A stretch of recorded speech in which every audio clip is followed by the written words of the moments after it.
అసలు I like యూకి I love యూకి ఉన్న తేడా ఏంటో మీకు తెలుసా? చాలా మంది ఈ రెండు ఒకటే అనుకుంటారు, కానీ వీటి మధ్య ఆకాశానికి భూమికి ఉన్నంత తేడా ఉంది. మీకు ఒక చిన్న ఎగ్జాంపుల్ చెప్తాను. ఒక అతను ఇలా అడిగాడు, అసలు అమ్మాయిని ఇష్టపడడానికి ప్రేమించడానికి ఉన్న తేడా ఏంటి, రెండు ఒకేలా అనిపిస్తున్నాయి నాకు అన్నాడు. అతనికి ఏం చెప్పాడంటే, ఇప్పుడు మనం పార్కులో నడుచుకుంటూ వెళ్తున్నాం అనుకో, అక్కడ ఒక అందమైన గులాబీ పువ్వు కనిపించింది, నీకు అది బాగా నచ్చింది, అప్పుడు ఏం చేస్తామని అడిగా. అతను వెంటనే ఏముంది భలే ఉంది కదా అని తక్కువ తెంపి నా జోలో పెట్టుకుంటా అన్నాడు. అప్పుడు నేను అతనితో చెప్పా, దాన్ని ఇష్టం అంటారు అని. నీకు ఆ పువ్వు అందం నచ్చింది, అది నీ దగ్గరే ఉండాలనుకున్నావు, వెంటనే తెంపేశావు. అక్కడ నీ సంతోషాలు చూసుకున్నావు తప్ప ఆ పువ్వు ప్రాణం పోతుందని ఆలోచించలేదు.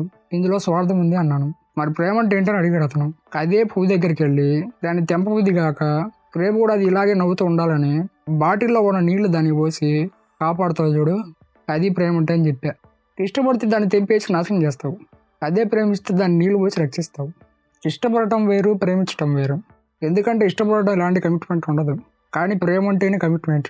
మనం ఈ మధ్య లవ్ అనే పదాన్ని చాలా తేలికగా వాడేస్తున్నాం. I love ice cream, I love my car అని అంటూ ఉంటాం.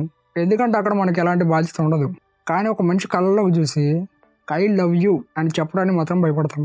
ఎందుకంటే ప్రేమ అంటే ఒక బాధ్యత, అది ఒక రిస్క్. నాకు నువ్వంటే ఇష్టం అని ఎప్పుడు అంటావు తెలుసా? అది కేవలం నీ గురించి నీకు నచ్చినప్పుడు. ఈ రోజు ఇష్టం ఉండొచ్చు, రేపు పోవచ్చు, ఇందులో ఎలాంటి ప్రామిస్ ఉండదు. కానీ నేను నిన్ను ప్రేమిస్తున్నాను అని చెప్పడం అంటే అదొక ప్రామిస్, అదొక కమిట్మెంట్. రేపు పరిస్థితులు ఎలా ఉన్నా నేను నీతోనే ఉంటాను, నువ్వు నా మీద ఆధారపడవచ్చు అని చెప్పే ఒక ధైర్యం, ఒక నమ్మకం. నిజమైన ప్రేమ ఎప్పుడు బాడీని చూసిపోతుంది, ఎందుకంటే బాడీకి వయసు అయిపోద్ది, రంగు మారిపోద్ది. కానీ నువ్వు నిజంగా ప్రేమించింది అవతల వ్యక్తిలోని సోల్ని అయితే ఆ ప్రేమ ఎప్పటికీ అలాగే ఉంటుంది. చివరిగా ఇష్టం గురించి ప్రేమ గురించి ఒక్క మాట. ఇష్టం అనేది పైపైన ఉండేది, అంటే అది సూపర్ఫిషియల్. ప్రేమ అనేది సోల్కి సంబంధించింది, అంటే అది స్పిరిచువల్. సో ఒకసారి ఆలోచించుకోండి, మీరు వాడిని కేవలం ఇష్టపడుతున్నారా లేక నిజంగా ప్రేమిస్తున్నారా అని. This is Venkat signing off. Bye bye.